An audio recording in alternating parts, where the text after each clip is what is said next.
Salut tout le monde, on se retrouve pour une nouvelle vidéo. Je vais vous lire le tome 2 de Percy Jackson, La mer des monstres. Vu que j'ai fini le tome 1, je voulais faire un autre livre pour faire la transition entre les deux. Mais j'avais pas d'idée, donc c'est parti pour le tome 2. Il est un petit peu plus court que l'autre, mais bon. Donc peut-être pour le prochain. Si vous avez des idées de livres que je pourrais lire, vous pouvez les mettre en commentaire, si vous voulez. Bon, c'est parti. Chapitre 1. Mon meilleur ami essaie des robes de mariée. Mon cauchemar commençait de la façon suivante. J'étais au milieu d'une rue déserte, dans une petite station balnéaire. C'était la nuit. Une violente tempête faisait rage. Le vent et la pluie lacéraient les palmiers qui bordaient la promenade. Dans la rue, les immeubles, de stuc rose et jaune, avaient tous leurs fenêtres condamnées par des planches. À peine un pâté de maison plus loin, juste derrière un massif d'hibiscus se déchaînait l'océan. La Floride, ai-je pensé. Je ne savais pas d'où je tirais une telle certitude. D'ailleurs, car je n'avais jamais mis les pieds en Floride. J'ai alors entendu des sabots claquer sur la chaussée. Je me suis retourné et j'ai vu mon ami Grover qui courait à perdre haleine. Puis oui, j'ai bien dit sabot. Grover est un satyre. Au-dessus de la taille, il a toute la dot des guingandés, y compris l'acné et la petite barbichette de duvet. Il a une drôle de façon de boiter quand il marche, mais à moins de le surprendre sans son pantalon, ce que je vous déconseille, vous ne soupçonneriez jamais qu'il n'y ait quoi que ce soit d'inhumain chez ce garçon. Il dissimule son arrière-train couvert de poils de chèvre et ses sabots fendus sous des jeans larges et des chaussures. Grover était mon meilleur ami en 6ème l'été dernier. Lui, une fille du nom d'Annabeth et moi-même, nous avions combattu ensemble pour sauver le monde. Mais je ne l'avais pas revu depuis le mois de juillet, où il s'était embarqué tout seul dans une mission dangereuse, une quête dont aucun satyre n'est encore revenu vivant à ce jour. Toujours est-il que, dans mon rêve, Grover cavalait en mode chèvre, tenant ses chaussures à la main, comme il le fait quand il a besoin d'être vraiment rapide. Il longeait les boutiques, à touristes et les centres de location de planches de surf. Le vent couchait les palmiers. Grover était terrifié par une chose qui se trouvait derrière lui. Il arrivait certainement de la plage car il avait du sable collé à son pelage. Il s'était enfui de quelque part et il essayait d'échapper à quelque chose. Un grondement effroyable a retenti, couvrant le vacarme de la tempête. Derrière, Grover, à l'autre bout du pâté de maison, a surgi une créature sombre. D'un geste désinvolte, elle a écrasé un lampadaire qui a volé en une pluie d'éclats de verre. Grover a titubé, gémissant de peur. Il a marmonné dans sa barbe. Faut que je me sauve, faut que je les prévienne. J'avais du mal à distinguer la créature qui lui donnait la chasse, mais je l'entendais jurer et grogner. Elle s'est rapprochée et le sol s'est mis à trembler sous ses pas. Grover a tourné en courant au coin d'une rue, puis il a hésité. Il s'était engagé dans une galerie marchande, en impasse. Trop tard pour faire demi-tour. Une rafale avait ouvert la porte du magasin, le plus proche. Au-dessus de la vitrine obscure, l'enseigne annonçait la boutique du mariage. Grover a foncé tête baissée et plongé derrière un portant de robe de mariée. L'ombre du monstre est passée devant la boutique. J'ai senti l'odeur de la créature, une combinaison écœurante de relents de laine mouillée, de viande pourrie et de transpiration aigre, comme seuls les monstres peuvent dégager, un peu comme l'odeur d'un putois qui se nourrirait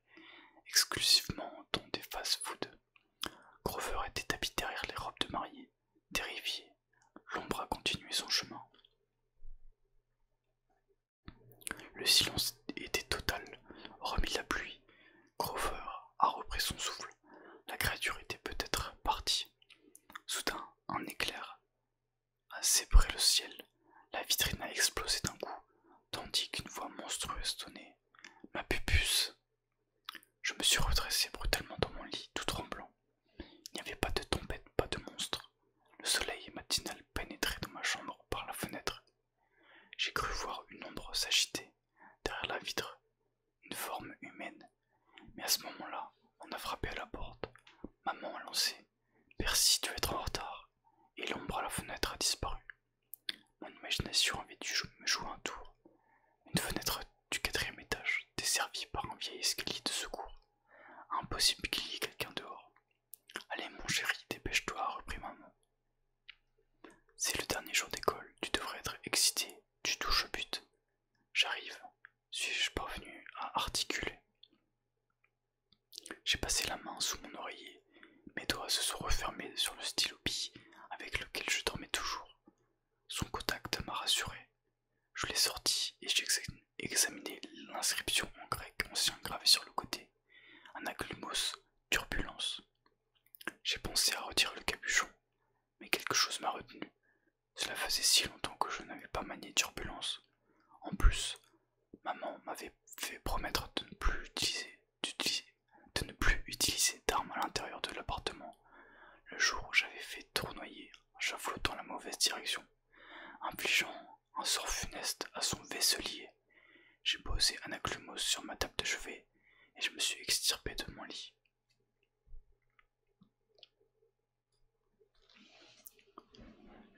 Je me suis habillé le plus vite possible. J'essayais de ne pas penser à mon cauchemar, ni à des monstres, ni à l'ombre à ma fenêtre. Il faut que je me sauve, faut que je les prévienne. Que voulait dire Grover? J'ai porté 3 doigts de la main droite contre mon cœur, puis les ai poussés vers l'extérieur. C'était un geste que Grover m'avait enseigné pour chasser le mauvais œil. Mon cauchemar ne pouvait pas être réel. Dernier jour d'école, maman avait raison, j'aurais dû être excité. Pour la première fois de ma vie, j'arrivais à la fin d'une année scolaire sans m'être fait renvoyer. Aucun accident étrange. Pas de bagarre en classe, pas de professeur qui se transforme en monstre ou tente de me tuer en me donnant des plats empoisonnés à la cafette ou en faisant exploser mes devoirs. Demain, je partirai pour mon endroit préféré au monde, la colonie des Sans-Mêlés.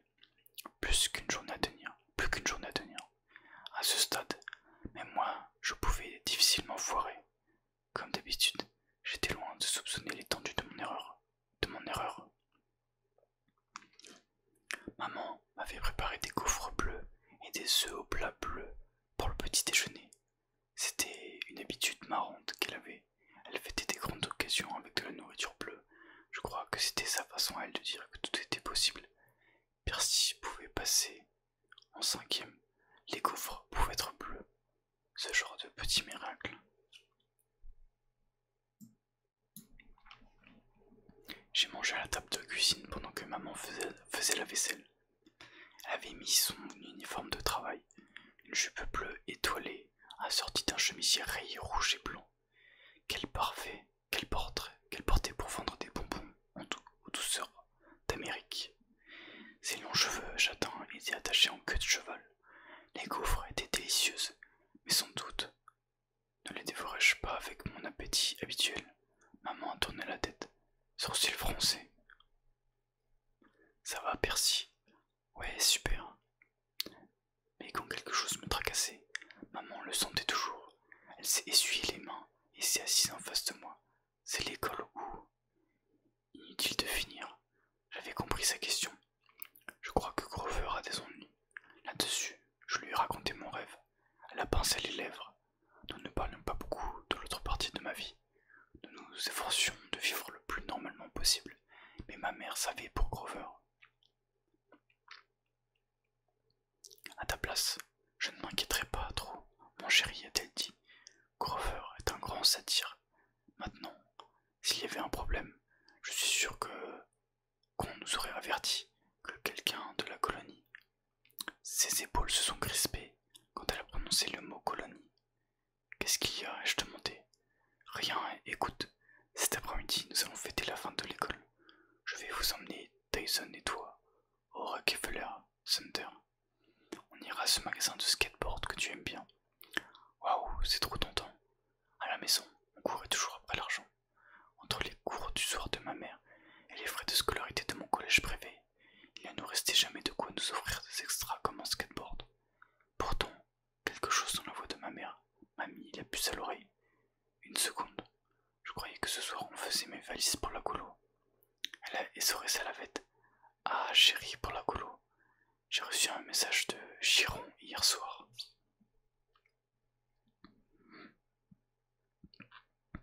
Mon cœur s'est serré.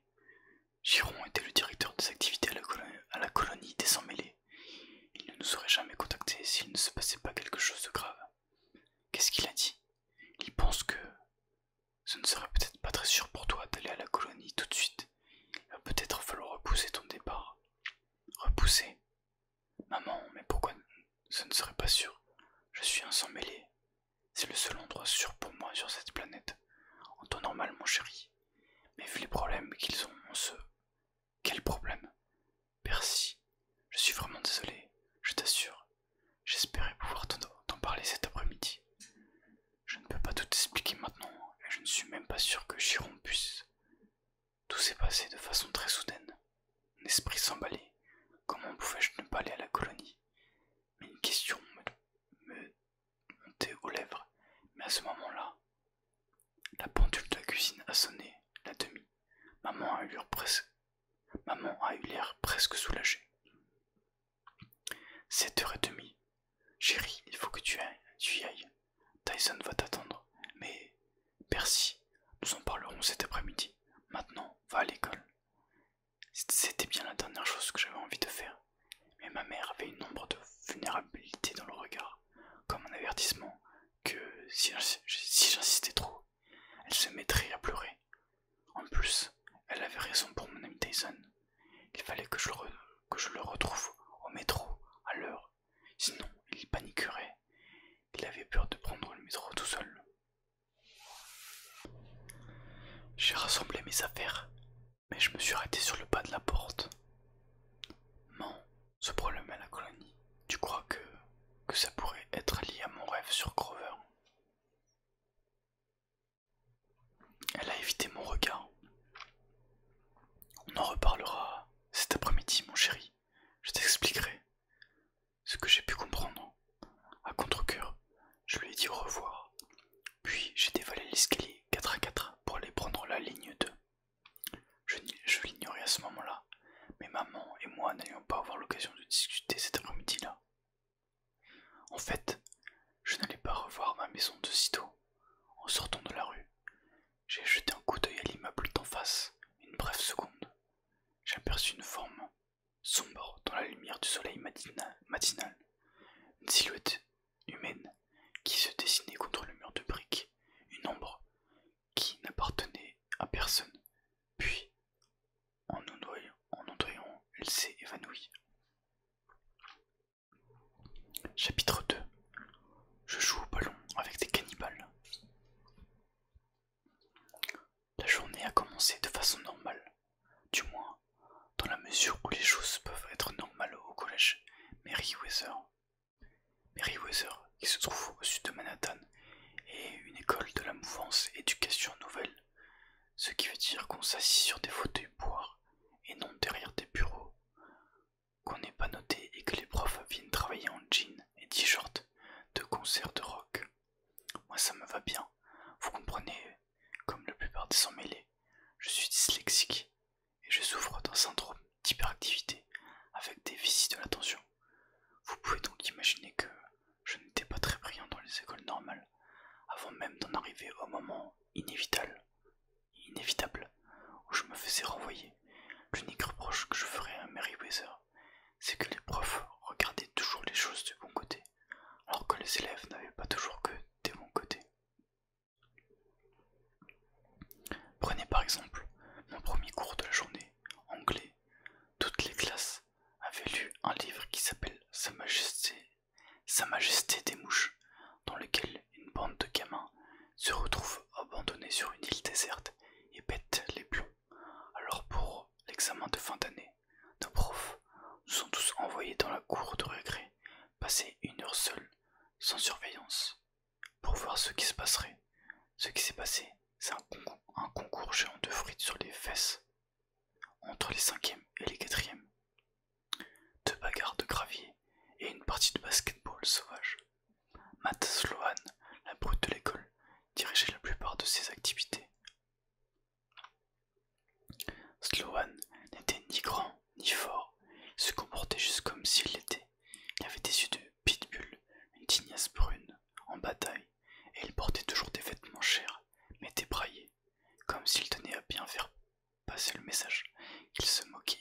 volontairement de l'argent de sa famille.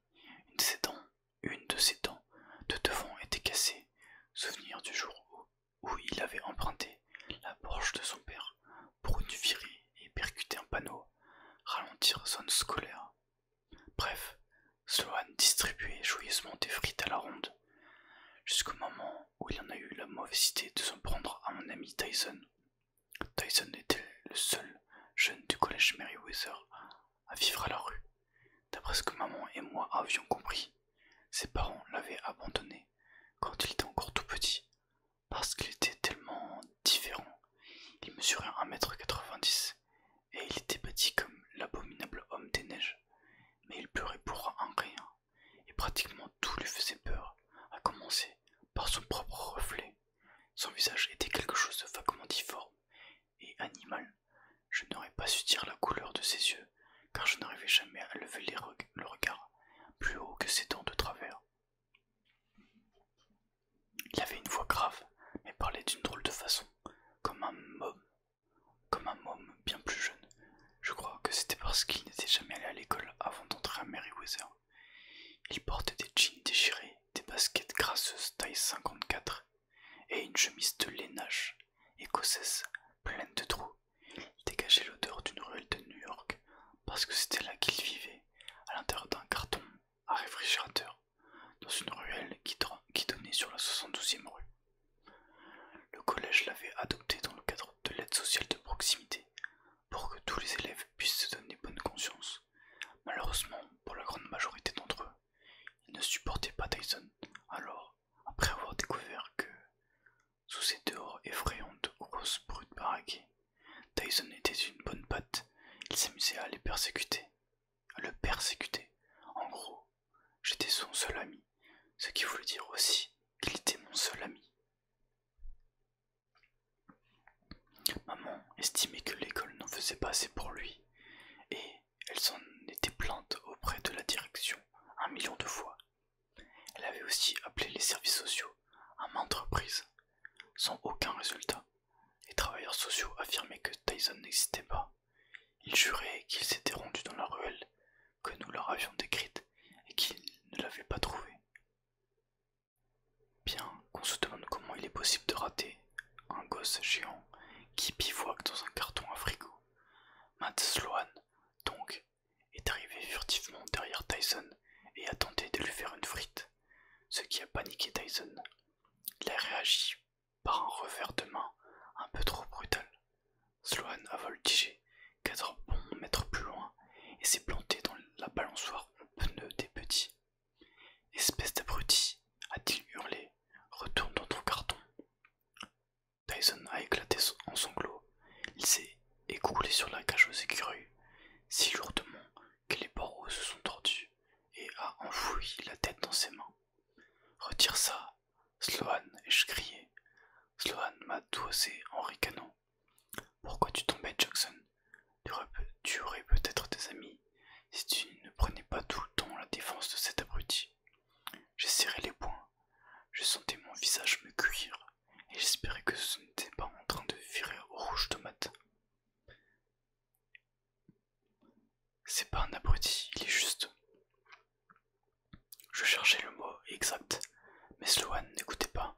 Il était trop occupé à rire avec ses horribles potes, tous plus baraqués les uns que les autres.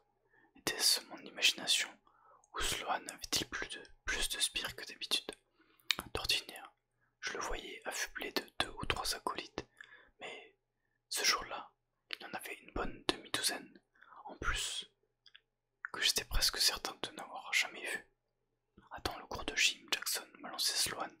T'es mort, mon pote, t'es trop mort. À la fin de la première heure de cours, notre prof d'anglais, Monsieur de Milo, est sorti inspecter le carnage. Il a déclaré que nous avions parfaitement compris Sa Majesté des mouches. Aucun d'entre nous n'était recalé à son cours, et tous, nous devrions veiller en grandissant à ne jamais devenir des individus violents. Matt Sloan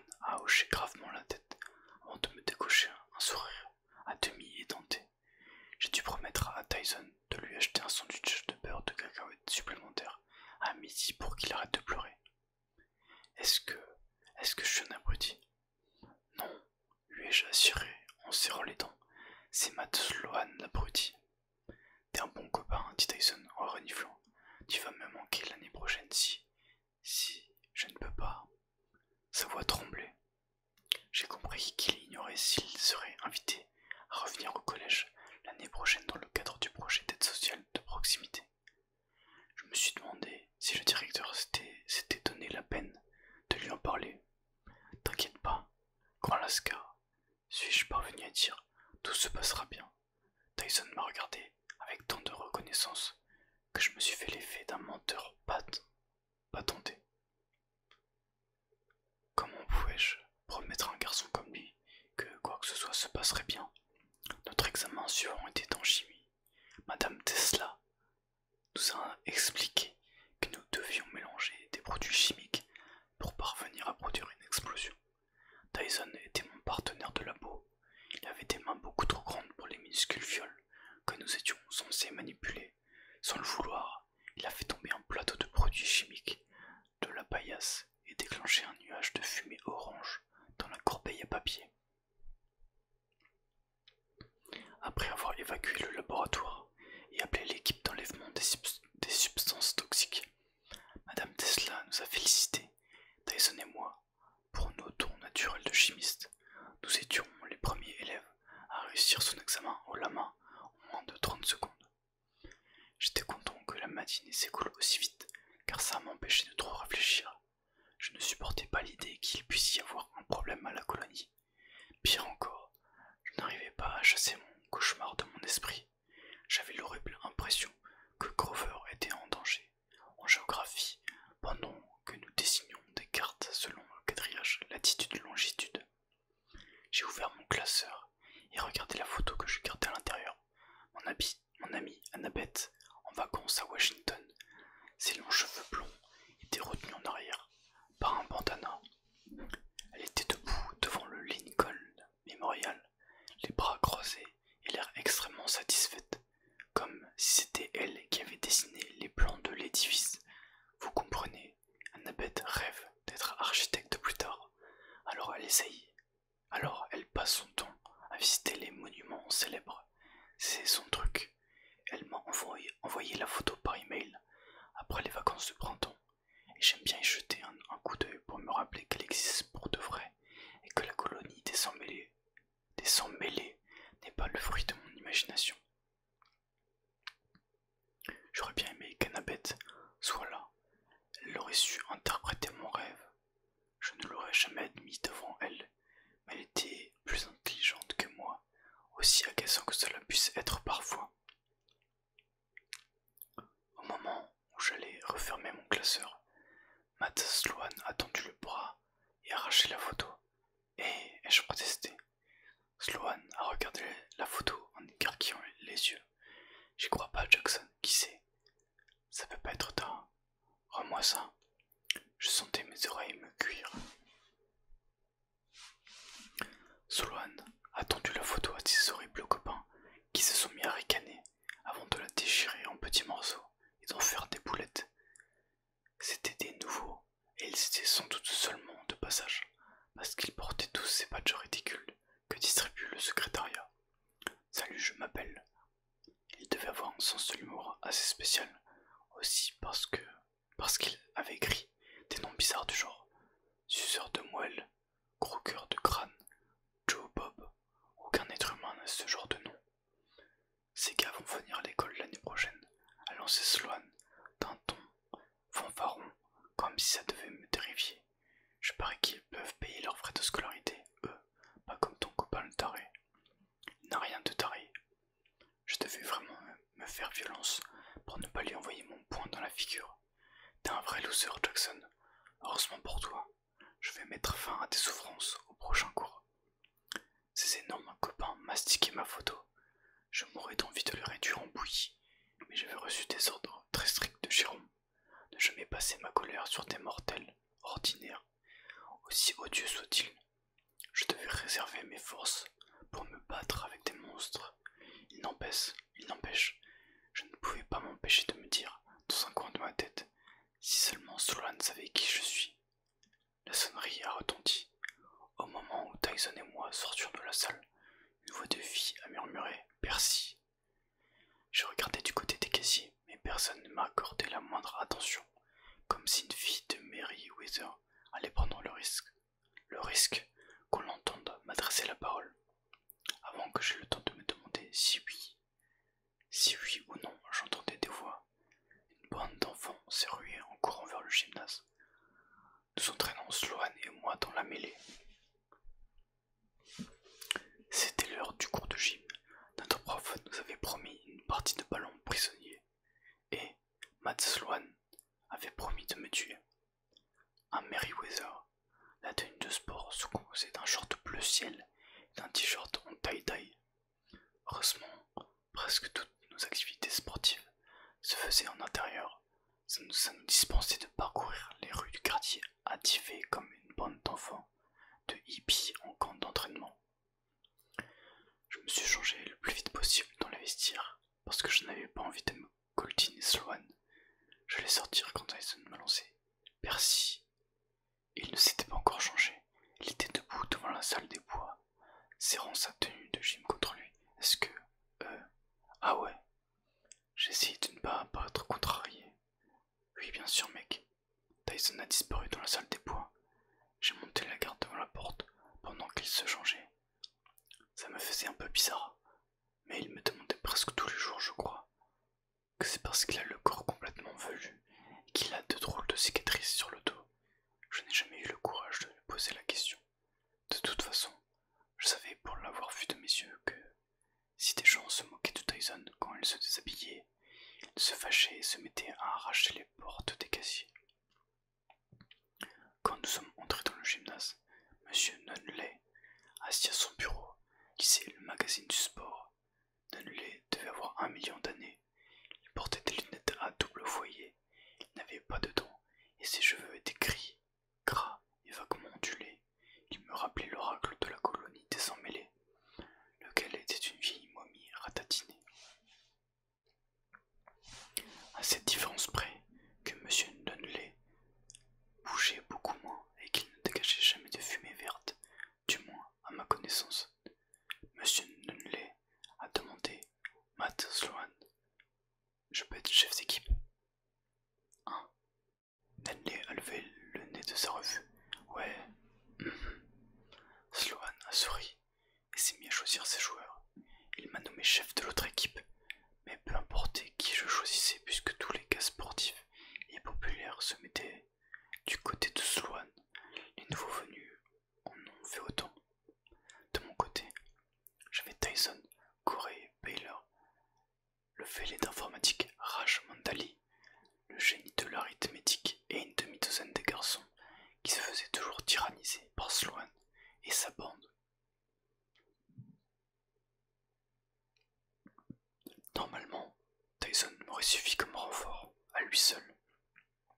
Il fallait une équipe entière, mais les nouveaux venus qui s'étaient placés dans l'équipe de Sloane étaient presque aussi grands et baraqués que Tyson, et ils étaient 6.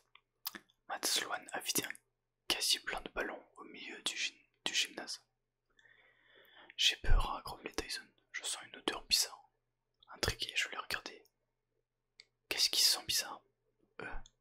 Tyson a montré du doigt les nouveaux amis de Sloane. Ils sentent bizarre. Les nouveaux venus faisaient craquer leurs doigts en nous reluquant comme si c'était l'heure de la mise à mort. Je n'ai pas pu m'empêcher de me demander d'où ils sortaient. D'un endroit où on nourrit les enfants de viande crue et où on les bat avec des badines. Sloane a soufflé dans le sifflet du professeur et la partie a commencé. Son équipe a couru vers la ligne du milieu. Dans la mienne, Raj Mandali a crié quelque chose en ourdou, sans doute. Il faut que j'aille au WC, et il s'est précipité vers la sortie. Corey Baylor a essayé de se cacher derrière les panneaux de mousse qui tapissaient le mur. Les autres joueurs de mon équipe se sont efforcés de se faire tout petits et de ne pas ressembler à des cibles. Tyson, ai-je dit allons? Un ballon m'a percuté en plein ventre. Je suis tombé brutalement par terre, provoquant l'hilarité générale dans l'équipe adverse. Ma vue s'est troublée. J'avais l'impression qu'un gorille venait de me faire un Heimlich. J'avais du mal à croire que quelqu'un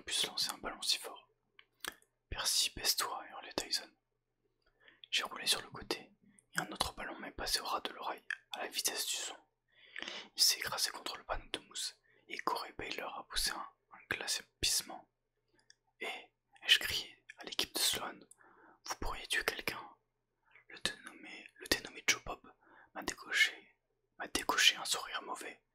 Curieusement, il semblait beaucoup plus grand d'un coup, encore plus grand que Tyson. Ses biceps bombaient sous son t-shirt.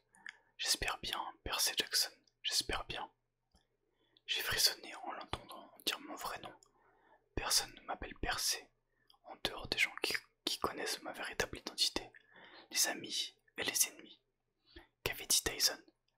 Ils sentent bizarre. Des monstres. Tout autour de Matt Sloan, les nouveaux venus grossissaient à vue d'œil.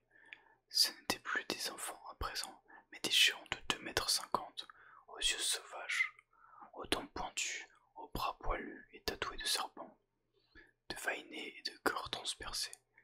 Matt Sloan a lâché son ballon. Là-bas, la vache, mais vous n'êtes pas de Détroit qui?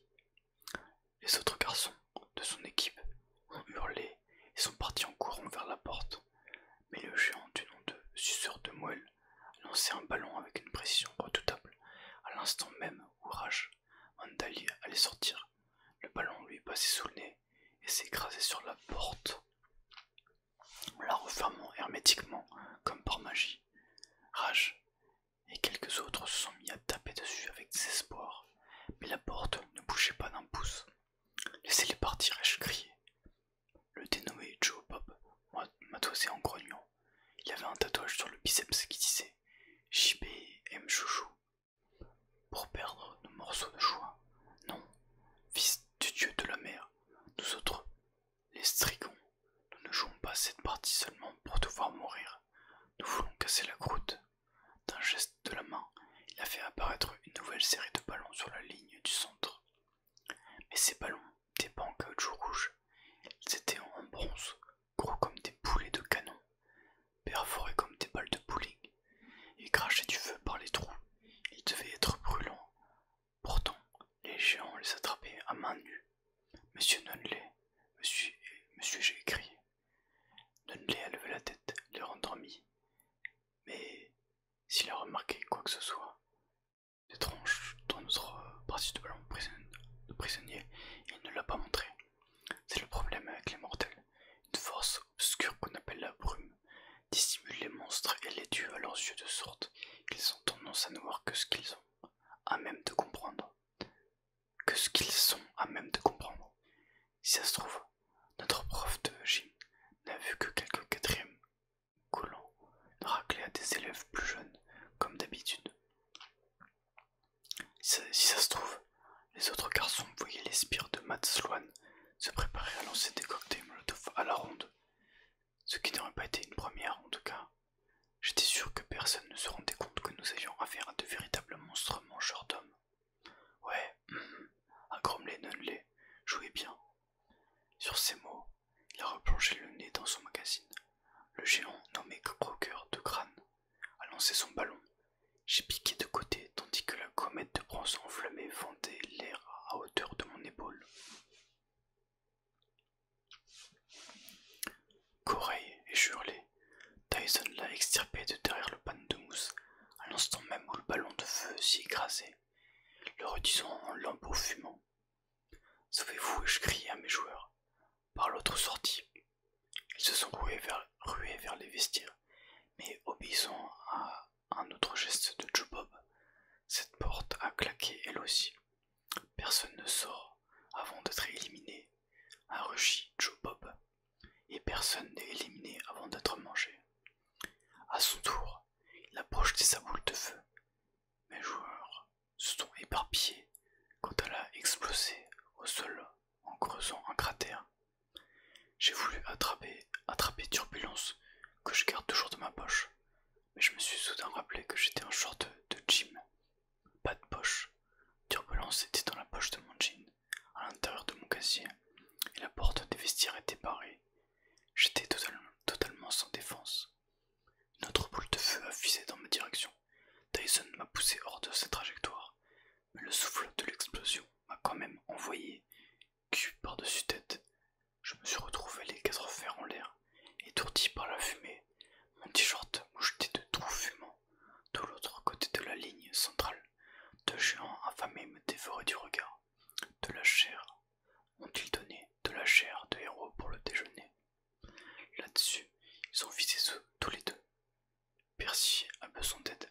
Tyson en se jetant devant moi au moment où ils se lançaient leurs projectiles. Tyson, ai-je crié, trop tard. Les 2 balles l'ont percuté de plein fouet. Non, pourtant c'est lui qui les avait attrapés. Tyson, qui était si maladroit qu'il renversait le matériel de labo et cassait régulièrement les structures de jeu de la cour, était arrivé à saisir 2 boules de métal embrasées qui fonçaient sur lui à 1 milliard de kilomètres à l'heure, et il les a renvoyées à leurs propriétaires, sidérés, qui n'ont eu que le temps de hurler « Mauvais ça !» quand les globes de bronze ont explosé contre leur poitrine. Les géants se sont désintégrés en 2 colonnes de flammes, preuve qu'ils étaient bel et bien des monstres. Les monstres ne meurent pas, ils se dissipent juste en fumée et en poussière, ce qui épargne aux héros de devoir faire le ménage après un combat.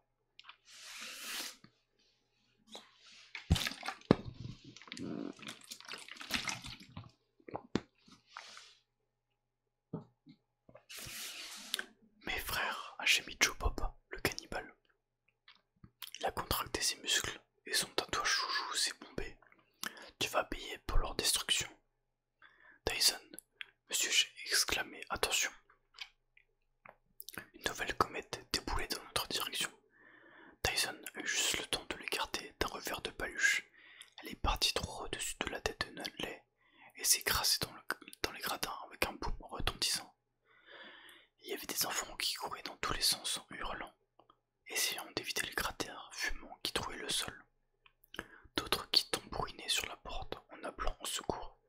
Quant à Sloan, il était debout au milieu du terrain, pétrifié et regardait avec incrédulité les balles de feu qui sifflaient autour de lui. Monsieur Nunley n'avait toujours rien remarqué. Il tapotait son sonotone comme si les explosions lui provoquaient des interférences. Il gardait le nez dans son magazine. Le reste de l'école ne pouvait qu'entendre le vacarme. Pourtant, le directeur, la police, quelqu'un allait certainement venir à notre secours, non? La victoire nous appartient, a rugi Joe Bob, le cannibale. Nous nous délecterons de vos os. J'avais envie de lui dire qu'il prenait cette partie de ballon prisonnier beaucoup trop au sérieux. Mais, avant que j'aie pu prononcer un mot, il a soulevé un énième projectile. Les autres géants ont suivi son exemple. J'ai compris que nous étions fichus. Tyson ne pouvait pas repousser tous ces ballons à la fois. Ses mains devaient être très gravement brûlées par la première volée. Sans mon épée, une idée de dingue m'est venue. Je suis parti en courant vers les vestiaires. Poussez-vous, ai-je crié à mes coéquipiers. Gardez-vous de la porte. Des explosions retentissaient dans mon dos.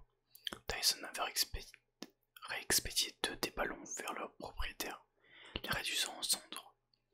Ce qui laissait encore 2 géants. Un 3e ballon a fusé droit sur moi.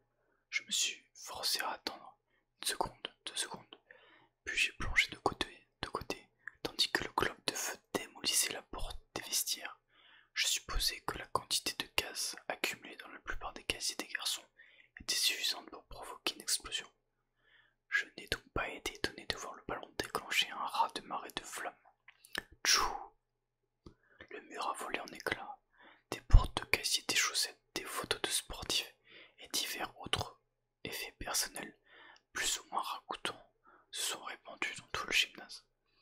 Je me suis retourné juste à temps pour voir Tyson asséner un coup de poing dans la figure de gros cœur de crâne. Le géant s'est effondré, mais le dernier cannibale, Joe Bob, avait eu la sagesse de garder son ballon pour l'occasion la plus propice. Au moment où Tyson s'est tourné vers lui, il l'a lancé. Non, ai-je hurlé. Le ballon a touché Tyson en pleine poitrine. Emporté par l'élan, il a glissé sur toute la longueur du cours et s'est écrasé contre le mur du fond, qui s'est fissuré et en partie écroulé sur lui. Une brèche s'est ouverte, donnant directement sur la rue. Je n'arrivais pas à imaginer comment Tyson pouvait être encore vivant. Pourtant, il avait seulement l'air sonné par le choc. Le globe de bronze fumait à ses pieds. Tyson a essayé de le ramasser, mais il est retombé, tout étourdi, sur un tas de parpaings. Eh ben, a jubilé Joe Bob, je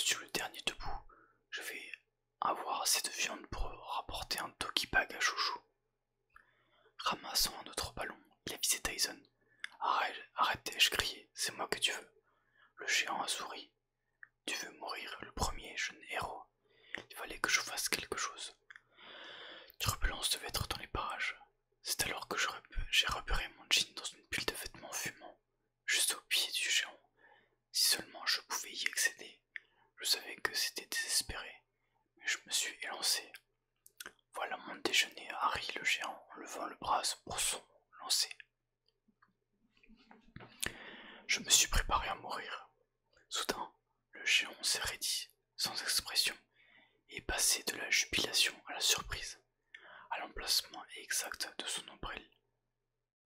Dis-donc, est-ce qu'il y en avait un? Son t-shirt s'est déchiré en laissant percer une espèce de corne. Non, pas une corne. La pointe luisante d'une lame. Le monstre a lâché le ballon.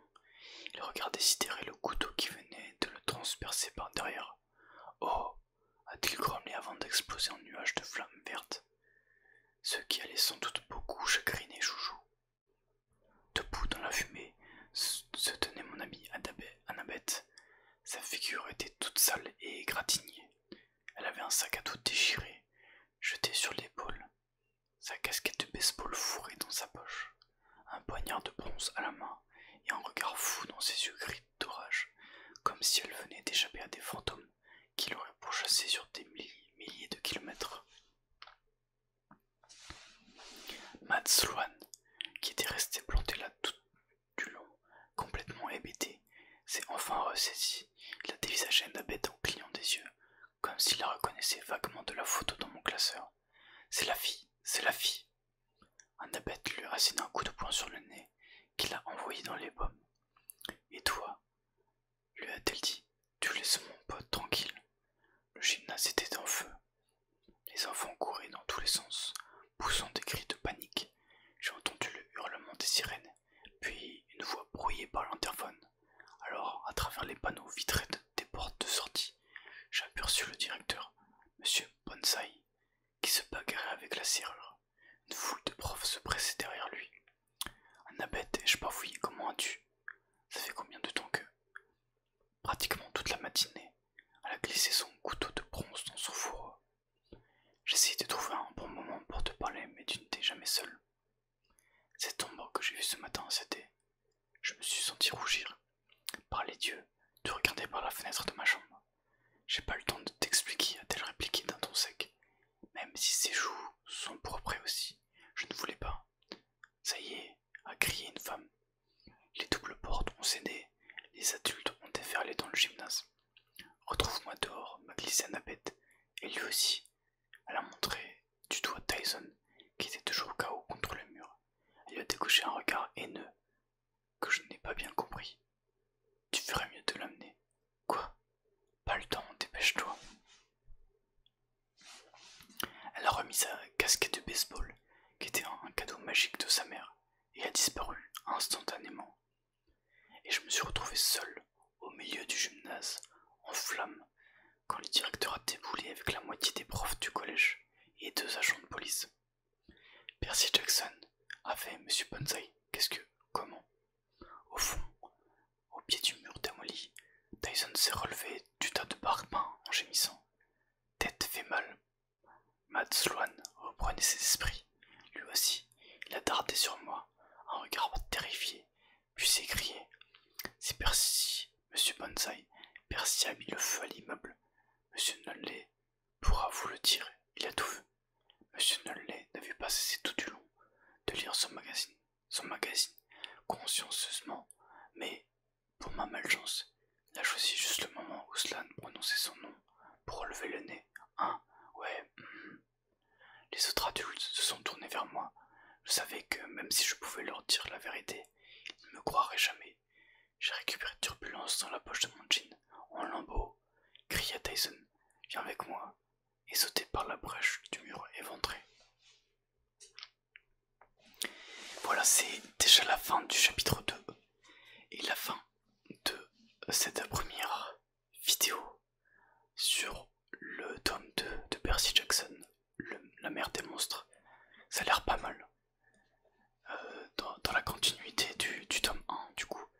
Donc j'espère que ça vous a plu, et je vous dis à la prochaine. Allez, salut!